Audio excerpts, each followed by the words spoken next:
Hi, Undisputed Boxing with Rick and Ave. We are here to talk about the breaking news. Canelo, Sal Alvarez has broken his ties with Dazn and Golden Boy. I think probably we all sort of saw this coming. It was heading towards the court, and it looks like they may have found some sort of an agreement. And it looks like they are now straight into negotiations to fight Caleb Plant on the 19th of December. This would probably suggest they may be looking to do a deal with PBC. But yeah, Rick, first of all, your thoughts. What do you make of the news? I think it was coming as soon as Canelo took him to court. It's actually been sorted out a bit quicker than I thought. I thought this would be going on for a bit. You do see boxers sometimes careers being slowed down by this kind of these kind of legal debates. So I'm kind of glad that it's sorted, really, for Canelo's sake and also the sake of the sport, because he's the biggest name, really. So that's kind of good news. In one of the press releases I saw, I think it was Golden Boy saying that all parties are happy with the result. I'm struggling to see why the Dazn are happy with it, considering they've lost the best or the biggest draw in boxing. But yeah, it's I'm just happy that he can get on with things, and he'll be picked up by one of the big networks, and whether he'll go Mayweather style now, where he'll just promote himself or set up his own company to promote himself, and then join PBC and box off Fox or Showtime. And be interesting to see if any of the other networks, ESPN, go in for him, and Bob Arum. Be interesting to see if anything of that comes out. There's a bit of a tug of war. He's the biggest thing in boxing, so anyone would have him. It's just if the deal's right, I suppose. And they won't want to make the same mistake as Dazn did. And also, it's a big punch to a lot of people that said pay-per-view's dead in America, because it's likely that this will supercharge it again. So yeah, interesting, and just kind of glad he's back. It'll be back boxing soon. Yeah, I think you're right. How do you see it? This Andre Ward, suffered a big kind of setback in his career with legal disputes with his promoter, and I think Mikey Garcia had maybe close to 2 years out of the ring, for the same reason. So I think that is really good. That, I mean, he's already going to have a little bit of a delay with COVID. The fact that they're talking about him potentially fighting as early as next month is, it's amazing, and it'd be an amazing result. And it's a huge setback, I think, for Dazn, because I'd imagine they're going to lose a lot of subscribers off the back of this.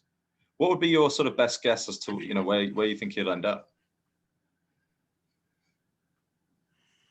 I don't know. Where was he before he joined Golden Boy? Where was he attached to then?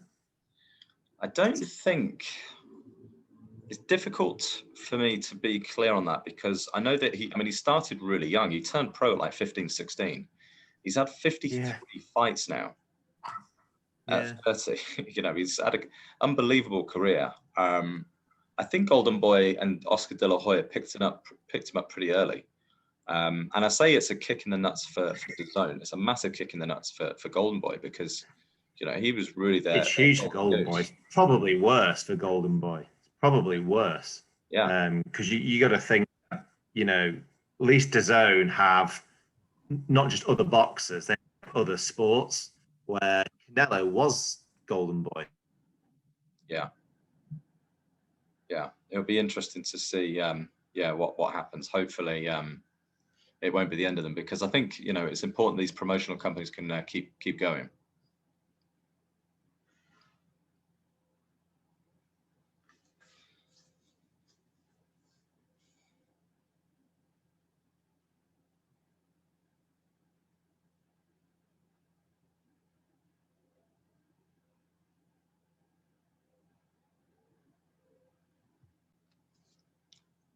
Yeah, so yeah, it's definitely a bigger loss.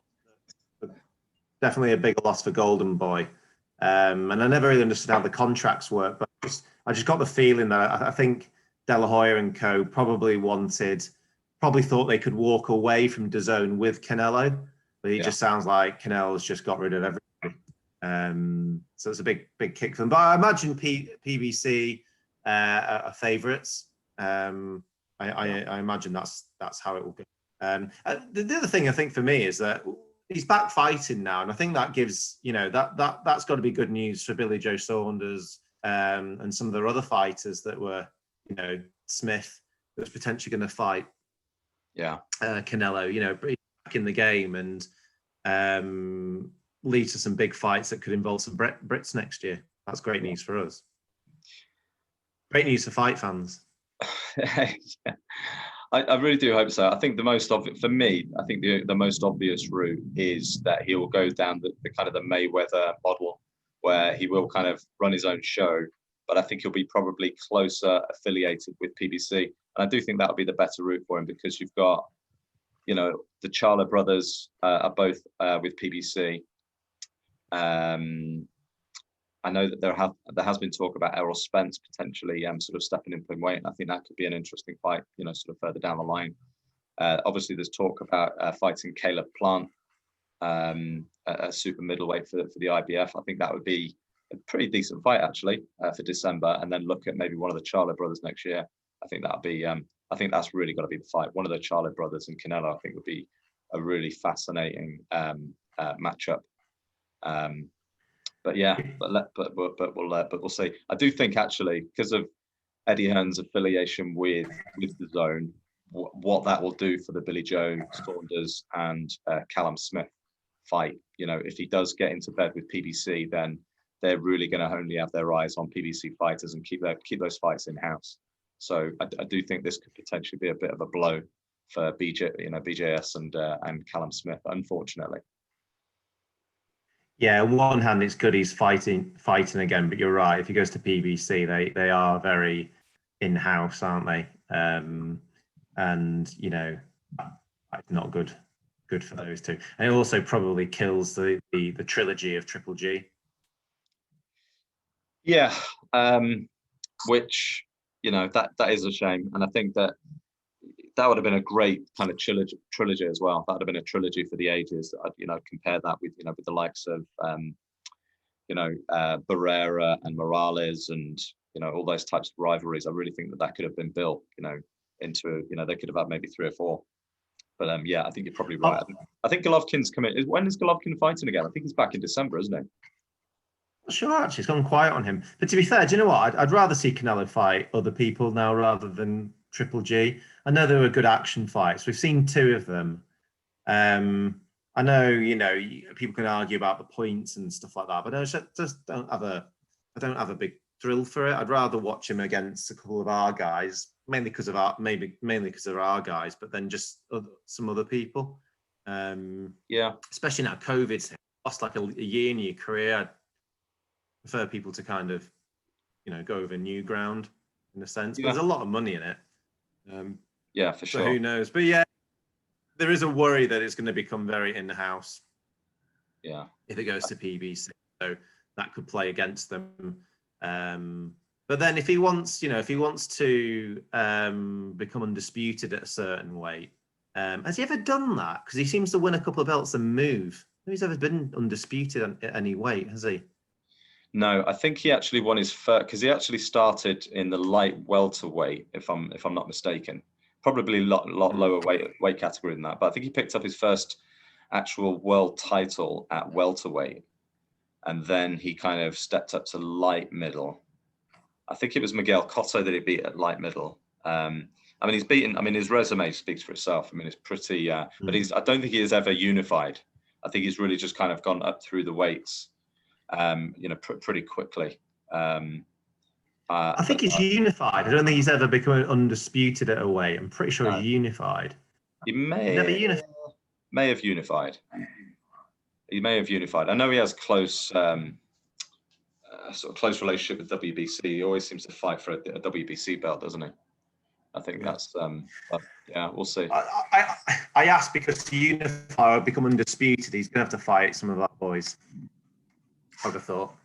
Yeah, but I mean, being undisputed is great and all well and good, but sometimes you have to end up fighting a guy that is, you know, not particularly good, or not you know, isn't a really big sort of a big money fight. And I think, you know, Canelo, from a very, you know, from probably since the, you know, before Mayweather, he was a money fight, you know, and I don't think he wants to waste his time with, you know, sort of a fighter that's unknown. I think, you know, he signs these big deals with networks, and I think it's got to be agreed by so many different parties, and I think it's always got to be a kind of a big money fight. You know, he's a true. Yeah, Billy Joe Saunders. Yeah, but Billy Joe Saunders is one of those where he's not a huge name globally, and he's a tricky fight more than anything. I think Callum Smith may have a chance in a sense, because who was it that Canelo was gonna fight and the DAZN rejected it? That was a unification. I'm pretty sure that was a unification? Which weight group? He was fighting someone super middle. And now Smith might fight him to unify. Yeah, I think it's for the WBC. Yeah, I know who you're talking about. It's Avni Yildirim. It's a Turkish super middleweight. Yildirim, that's it. Yeah, but and because Hearn said, Hearn saying that, you know, they might be able to get Smith to fight him, and that'll be 2 belts for Smith. Yeah. And then suddenly it's well, you can't say you're the best if you've got someone who's got 2 belts, and that might lure him in to fight Smith. You know. Yeah. So we'll see on Maybe. that. I think it sounds Any like other news to discuss? Sounds like that was up in smoke, but yeah. Other news I picked up actually on News 24, which I thought was quite interesting. The Crawford is looking to fight either Manny Pacquiao or Errol Spence in 2021, says Bob, according to Bob Arum. You know, really interesting. I think a lot of people have questioned why Crawford hasn't fought Pacquiao already, you know, given that they're both with Top Rank. And I don't know if maybe the fight with Spence is a little bit fanciful, because that's going to have to be a cross promotion fight. But yeah, I mean, what do you think of that? I don't think Pacquiao's with Bob Arum anymore. Oh, okay. It's interesting why. I don't think that ended quite well, actually. I'm not sure that ended in a happy manner. I mean, I think he just needs to focus on Brook first. Yeah. And then think of these things after. But yeah, you want him in something meaningful, and it's just he's in a precarious position really, because it's you know, the big fights are over the other side. And I wish we didn't have all this in boxing, but you know, we do. But yeah, I can see him just getting a bit lost really. That Pacquiao fight's going to be easy to do. The thing is, I don't think Crawford does huge numbers either. I don't think he's a huge draw. No. Not really. No, it's quite strange. I think we talked about this before, but I think he's had 2 fights that were pay-per-view. One was Victor Postol, which was less than 100,000 pay-per-view buys. And then the second one was Amir Khan, which was about 200 or 150 pay-per-view buys, which is pretty poor figures, really. I barely think they'd have made a lot of money on that. And Khan won't be much more. No. Brook won't be much more. Brook won't be much more, no. It depends on the way they're going into the negotiations. If they're going, right, let's fight Spence, and it's 50-50 because, you know, he's got loads of belts and they've got loads of belts. But it's like, well, it's a bit like the Wilder Joshua. It wasn't just the belts, it was who's commercially making the most money at the time. So yeah. Spence, you know, is getting 40,000 in a stadium and doing, I don't know his pay-per-view numbers, but I think other than Canelo, he's like the next highest. And it's like, so you want to be 50-50 on that. Now, 50-50, it might be in terms of boxing, and the fight might be 50-50, but commercially, it isn't. And is Bob willing to go into that to say, right, well, we'll fight Spence or we'll fight Pacquiao and we'll take 20 the overall purse? Because I think that's the realistic thing. I mean, Pacquiao's a huge money maker. Yeah. But that's where I think it falls down sometimes in these negotiations, that they're going to be, well, we want half the pie. You know, we've got all the belts. You know, he's number one in all this. It's like, well, fortunately, there's boxing skill and then there's box office skill, and they don't always align. No, they don't. You're very right. But yeah, I mean, let's you know, we've got to see what happens next Saturday. Let's, you know, you better not be overwriting writing off Kell Brook. I still think I'm still back in my my little my little bet with myself that I think he might do the job. Last bit of news: Mikey Garcia is interested in fighting Tank Davis or Teofimo Lopez next year at 140. So, you know, potentially looking to lure them into a big money fight for next year at the light welterweight division. I'm sure they could probably do it for one of the, you know, the WBC belt if it's available. But yeah, I thought that'd be quite interesting. I do think Mikey Garcia is too small at welterweight. I think he's still ranked at welterweight, and he's fought Jesse Vargas and Errol Spence. But I just think he's undersized at that weight, and I think 140 is his weight. But I guess, you know, at the tail end of his career, he's just going to be looking for, you know, big money fights. And I think a Teofimo Lopez versus Mikey Garcia at 140, that is really mouth-watering. And Tank Davis, I mean, yeah, him as well. Let's see what can happen to him. I was really impressed with him against Leo Santa Cruz. I don't know if you saw that fight last weekend. Unbelievable uppercut. And the uppercut. Yeah, lights out. Yeah. He's definitely going down the Mayweather route, isn't he? Did you see that he was sporting the same shorts that Mayweather fought against Oscar De La Hoya, the Mexican flag shorts and the Mexican hat? I think it's trying to kind of go with them a little bit. But I was really impressed. I mean, Leo Santa Cruz is no mug. I mean, I know he's kind of a little bit blown up at super featherweight, but very seasoned, very experienced, and I think he was winning the fight actually. And Gervonta Davis just closed the show. I was really impressed by that. I think Mayweather was with a dodgy hat on as well. Something you'd rock up in.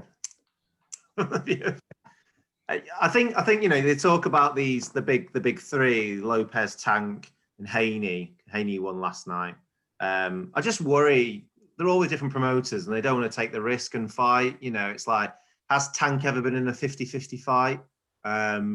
You know, and you could argue, oh, he's that good. Are there many 50-50s around? But I'd say the Lopez and Haney fights are in the realm of 50-50. People might lean slightly one way. But I just worry we won't get to see these because, you know, networks and Garcia. I mean, it's more likely you'd get a Garcia Haney at some point. Yeah. The connection to Dazn. Yeah. That's a big name to have on Haney's record of Garcia if he does him, and then, you know, there's pressure. But I look at these and I think this is a great like three. You know, it's a bit like your Wilder, Fury, Joshua. You've got these 3 or 4 bubbling around in a division. It's like actually it could really ignite, but then they never fight. And you worry for other divisions as well, where you're getting these pockets of 3 or 4 that are head and shoulders above everyone else. Just nipping back. I noticed Khan did an article, and he said I think he said as much as he backs Brook. He thinks Brook's got a really good chance, and he wishes him all the best. Yeah, I did see that. That was quite interesting because they're bitter rivals. But yeah, I mean, what's going on with Khan now? Is he done? I can't see him getting back. I can't see him fighting again, to be honest. Not officially. I mean, he probably hopes Brook does well. So, I mean, there'll probably be a rematch clause. That's the problem. I'll be amazed if Brook wins and there's no rematch clause. Yeah, there will be because it's a voluntary defense. Voluntary, yeah. So if Brook wins, if he wins and he wins again, so got to win twice really, then Khan will be like that. I'll take that fight because if I get beat by Brook now, it's not so much of a humiliation, and it's a massive payday. Even if he beats him once, then gets beat, he may still take. You know, so I don't know. I still can't see it happening if I'm honest, but I just think Khan will never be able to accept getting beat off Brook if Brook is seen in the world boxing stage as oh yeah, he was okay. Do you know what I mean? He needs to be seen as bloody hell. You know, he's up there in the pound for pound list. And if the world sees him like that, Khan will go, well, I'll have a go at that then. So if I get beat off pound for pound and I've made 5 million, all right. I mean, that would be an awesome scenario, and I would take that every day of the week because I do think that the Khan Brook even the build-up would be good. And even though there would probably be 3 or 4 years too late on this, I mean, I would still watch it, and it'd still be pay-per-view. And I think the fact that Brooke would be bringing belts, I think it almost kind of reignites the, you know, the potential rivalry again and the interest, because I think the interest has really died down, maybe for a year or so, you know, for that fight. Yeah, massively. I mean, at one stage it would have sold out, you know, probably Old Trafford. Yeah, 100%. Are you struggling to sell out Wigan? So I don't know. Yeah, it'll need igniting somehow, and it's going to be a big win from one of them, probably Brooke, to do this. But a lot of things have to align to make this happen. I think that's the worry. Yeah. All right. Any other news you want to cover off? No, I think that's it. I think that's all. I wanted to kind of cover the US. When did it talking about Brooke Khan, and I wanted to kind of cover the US side of things. Hence the American flag. Are you still not doing anything with your background? I thought that's because of the election. Well, yeah, that is actually the election. Yeah, well, that too. The big news, Biden win. I was very, very happy with that. So yeah, congratulations to Biden. All right, Trump KO. Yeah, probably the best KO of this year. No, all right, yeah, let's wrap it up. So Undisputed Boxing, Rick and Ave, please like and subscribe.